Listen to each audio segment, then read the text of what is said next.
Hi, I'm Dr. Julia Craner Cooper, and welcome to Connect with Mary for Mental Health and Well-Being. First, I want to start by saying Happy Nurses Week to everyone for last week and Happy National Hospital Week this week. Thanks for everything you do for our patients and our community. I'd like to welcome Dr. Shawn Hondorp from Psychology of Wellness to the studio today. She's going to talk with us about how to reclaim physical activity and get motivated when you're feeling stuck. Hi, I'm Dr. Shawn Hondorp, and I'll be talking to you today about reclaiming exercise, how to get moving when you feel stuck. So my passion and favorite thing to talk about is really the science of motivation, helping you to understand it and implement it in a way that helps you make changes for the long term, changes that are sustainable. So today we'll be talking about that with regards to exercise.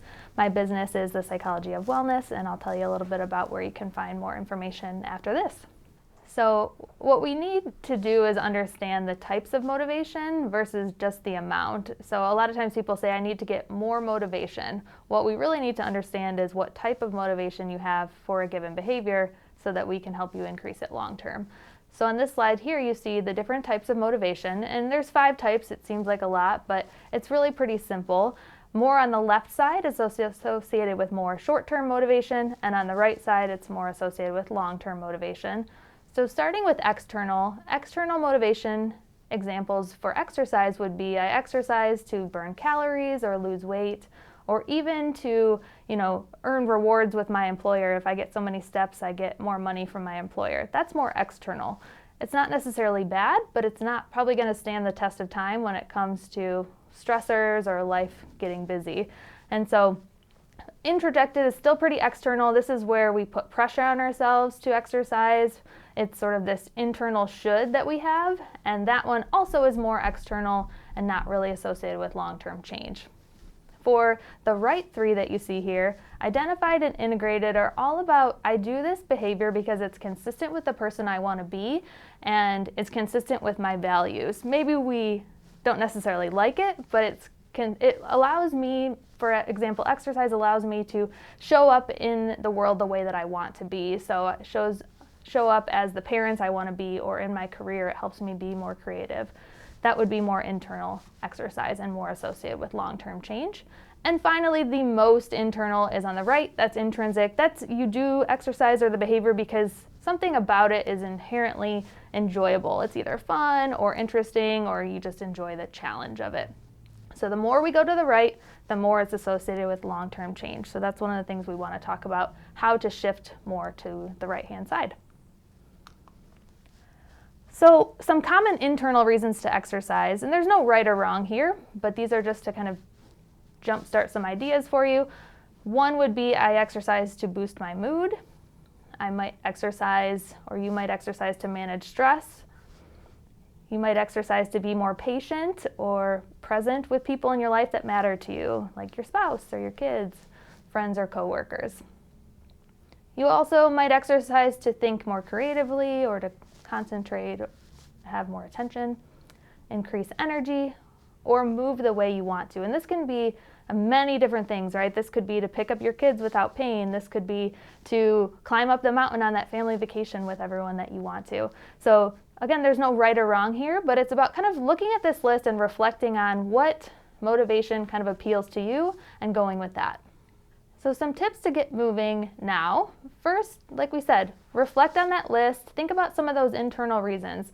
What exercise do you enjoy, if you can find that? Or what exercise is consistent with your values, and how does that tie in? And make that really specific for you. You only need 1 or 2 really strong reasons that are internal to keep you going. And then, of course, then it comes to the implementation. We can have the best motivation in the world, but then we do better if we write it down, we look at our schedule, we plan it in, and write it on your calendar, put it in your phone, and say, this is the time I'm going to do it. It can be small. So in fact, a lot of times we set our goals too high. We say, I haven't been exercising at all, but I'm going to do 7 days next week, or I'm going to do 5 days. But what we really want to do is set realistic goals, make that happen into your schedule, and then build from there. Once you got one or 2 times a week, build from there, or just starting wherever you are now and building. And then, of course, reward yourself. I know I said external motivation isn't as ideal, but the right kind of rewards and really feeling great about it, especially if it's something you didn't love doing, is really important. So reward yourself, celebrate, share with a friend, hey, I made this happen, and reward and celebrate those small wins, because that's a really big deal as well. So those are some quick tips to get started with this. And if you want more information about me and the work that I do to help people make some of these shifts in their health behaviors, you can check out, I have a blog and a podcast. My website is drshawnhondorp.com. And I also made a free tool for you if you're wanting a little bit more help with the how and what this really looks like. So this is a free audio, it's 10 minutes. You can download it at the link there, drhondorp.com/reclaim.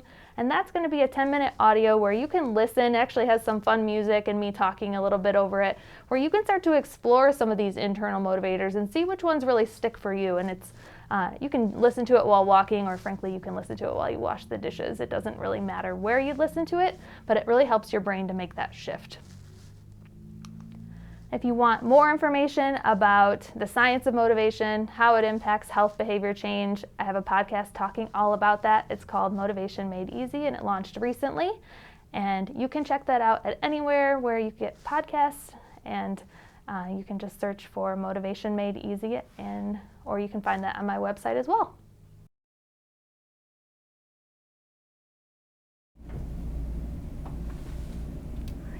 Welcome to the studio, Dr. Hondorp. Thank you so much for that useful information. I think it's so important for us to figure out how we can leverage motivation to get more physically active.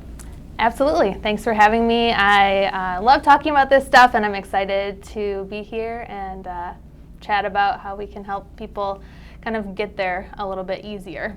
That's great. Now, one of the things that you mentioned in your presentation is that type of motivation is really important, and that maybe health might not always be the best motivator for everybody, or people might feel like they should be motivated by their health, but they're not. Could you speak to that a little bit more? Yeah, so a lot of times people come to me and they get frustrated with themselves. They're like, I care about my health should be really motivating, and it's not. And they get really caught up in this sort of like shoulds, and sometimes even like shame or just the stress of that. And so on that little picture that we just saw, that graph, health can sometimes be on the left-hand side, the more like external motivators, when it is a should, when it's like this, like you really should, but you're not, and it can be that vicious cycle. When health is more of an internal motivator is when you can remove the judgment, right, and be able to tune into why is my health important to me. And so for the people out there, one thing that's really helpful in terms of like digging deeper on that why, a lot of times I talk to people about, okay, your health's important to you. It's important to almost all of us, right? But to say, okay, but why? And someone might say, well, I want to feel better. Okay, well, why do you want to feel better? Well, I want to be able to move around and feel energized to participate in my life. Okay, but why? And they're like, well, I really want to be able to like lift my grandson up to the Christmas tree this year because I haven't had a chance to really do that. I haven't been strong enough. And so then we got a like really strong why, right? So that's going to probably flip it over from that left-hand side over to that more internal motivator. And so helping people to really uncover that and removing the judgment can be helpful in getting that really strong motivator. That can make it easier to motivate yourself to exercise when you are feeling stuck, or when you're just tired, or when you're really stressed, and all of those reasons. So. And it sounds like this would apply not just to exercise and physical activity, but to other kinds of changes as well. Like if somebody wanted to smoke less, or eat differently, or make other kinds of changes. Yeah, I love talking about this theory of motivation because it absolutely applies to like all behaviors basically. And so I always talk to people about moving from a should to a want to or a choose to, but that can look a little bit different depending on the behavior. But as humans, we're motivated by feeling, and so that's why I said like the more you dig to a why, that brings up feeling. The other helpful question is like, how do I want to feel at the end of my day, or how do I want to feel at the end of my week? That can be a better question to ask versus, why am I not doing this? So how do I want to feel? Humans are motivated by feeling, not logic. Oh, that's so interesting. Yeah, so definitely can apply to, I love talking about motivation because it, like this theory, I use it all the time as I'm motivating myself to like get a task done at work or so lots of applications for sure. Yeah. Now, a lot of people are thinking a lot about weight loss, health, motivation. Any words of wisdom about that? Yeah, so weight loss, especially right now, there's a lot of people that have been struggling, like the stats show that a lot of people are struggling with weight gain, and our typical approach to weight loss is like dieting, and people think of like, I gotta eat less, exercise more, and that becomes a should, right, usually. And so what we wanna do, as much as you can, that's why some of the reasons mentioned on the slides there were to de-emphasize weight loss. You didn't see me talking about any internal reasons related to weight loss, right? We talked about some of those reasons that exercise will help you to feel good. Not because weight loss is a bad motivator per se, but it tends to be external, it tends to be associated with stress, and it doesn't tend to work. So as much as you can, focusing on why am I doing this behavior for those internal reasons. Again, it's not like you're not gonna maybe have a desire for weight loss, but we wanna kind of just notice that thought and kind of like let it float away, if you will. Yeah, and something that, when I'm working with people, something that I think about too is that weight loss might be less controllable than some of the behavior changes around that, because so much of our body shape and size isn't in our direct control. So people can get really frustrated if they're focused so much on the number on the scale versus some of these other things that you're talking about, of being maybe having more energy or being able to do more things because of those other changes. Yeah, we live in a society that tells us weight loss is always good, it's always the way to health, and it's biologically very heavily determined, like you said, and there's a lot of shame and stress associated with it for people, and so being able to feel really good about, I did this, like I met my exercise goal this week, and moving in that way in a more consistent, gradual direction is something we have much more control over if we can start to really acknowledge that, because it's hard in our society, but we can make that shift. Yeah. Now, what advice would you give for somebody who maybe they used to be really physically active and they were in really good shape, but because of a lot of other reasons, maybe life got in the way and they're just starting out again, and it feels frustrating because they're not able to do the kinds of things that they were before, or it doesn't feel the same? Yeah, so first of all, I think that's incredibly common. I think when we have like any big life transition, it's common for us to get thrown off. Even just with the pandemic, a lot of people had like certain behaviors that they anchored to certain habits they had, like a commute to work, or they went to the gym on the way home, and now that's all shifted, right? And so first, having just some compassion for yourself of like, there's a reason. It's not like nothing's wrong with you. You just like fell off because of it.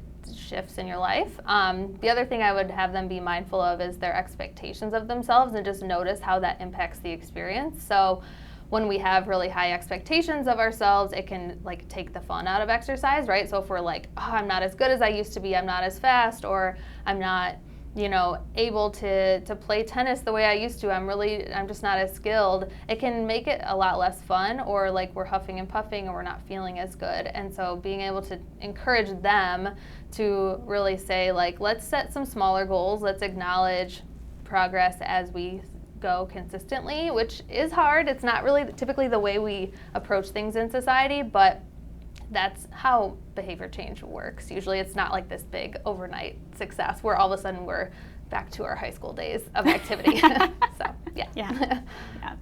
It'd be nice, right? But nope. Now, one of the things that we're really focusing on with Connect with Mary is stress and our mental well-being. Could you talk a little bit about how this ties in with stress management?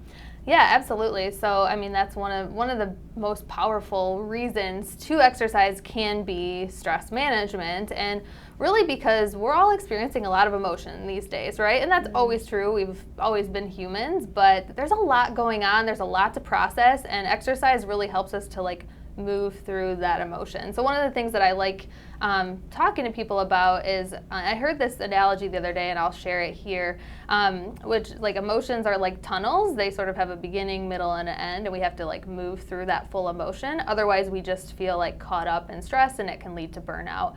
And so being able to say like, how do you move through that emotion? Well, exercise is a really good way to do that, movement that hopefully you enjoy.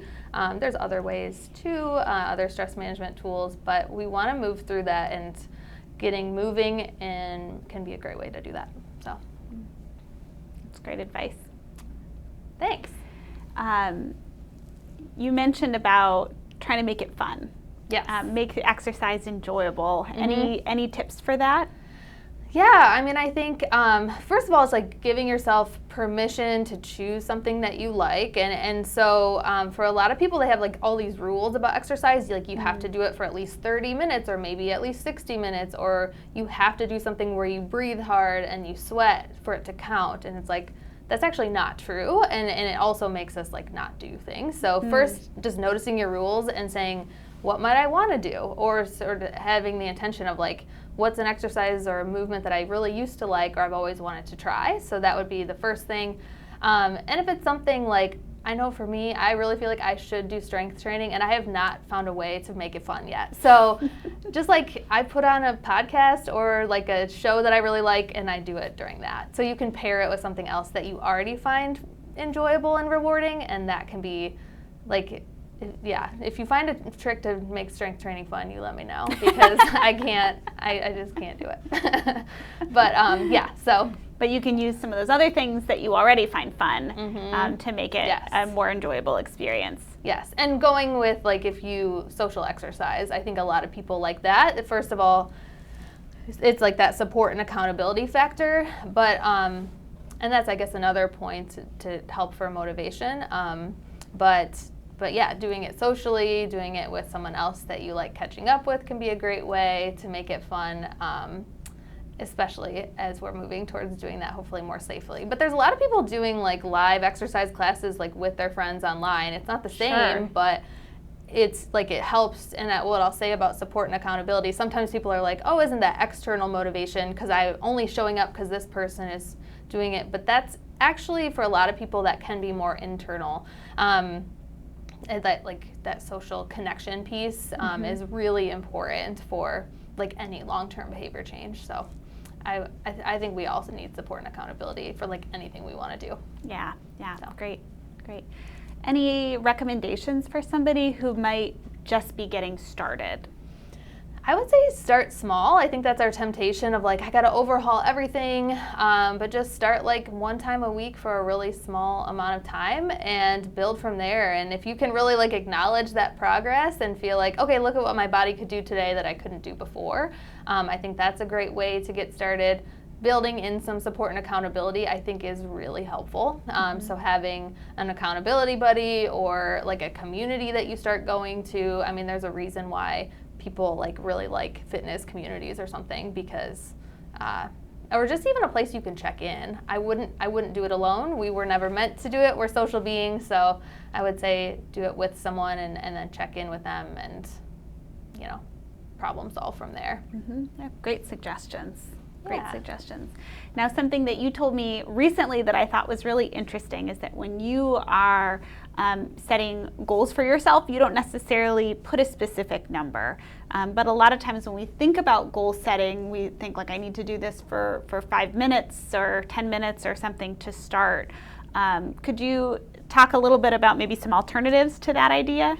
Yeah, so you're saying like when I go out to run, I just go. Yeah, I don't, I think it's like a little bit individual. So yeah, in terms of goal setting, we do have like the SMART goal framework where it's like you're specific and you set like really, I won't go through the whole framework, but basically specific goals and realistic and all of that. So an example of that would be like, I'm gonna run for 10 minutes 3 times this week on Monday, Wednesday, and Friday. That's a very specific, measurable goal. Yes, and like I have an online program. We talk about specific goal setting and we talk about that method, but I also like people to take a more individualized approach and kind of notice what motivates you and what doesn't.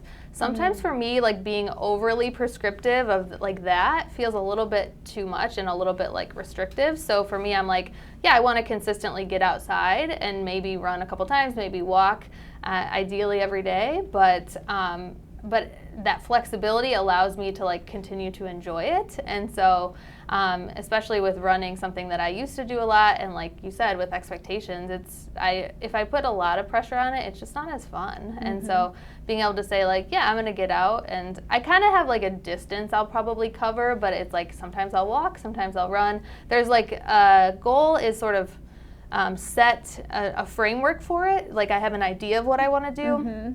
But then I give myself a lot of flexibility, and I think a lot of people find that helpful. Like, it's this accountability, and yes, you are setting an intention for what you want, but you're giving yourself some flexibility so you can still enjoy the process. Yeah, for me, that really, it makes me think about how what you're doing in the short term is really for the long-term gain, not just the number of minutes or what you accomplish in that week, because if you can make the experience more enjoyable, and if you're sort of reconnecting with that experience more mindfully, of how maybe the activity makes you feel, and noticing the progress that you're making, that's going to help you to stick with it in the long term rather than just sticking with any kind of set of rules.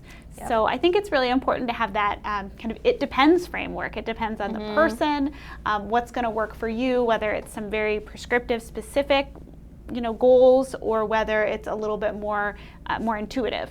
Yeah, exactly. And I'll say too that like in that little types of motivation chart, the intrinsic motivation, having a behavior, doing a behavior because it's challenging to you is intrinsic. And some people really benefit from like, I want to do this pace this day and I want to get a little farther. And if that's fun and exciting for you, go for it. There's nothing wrong with that.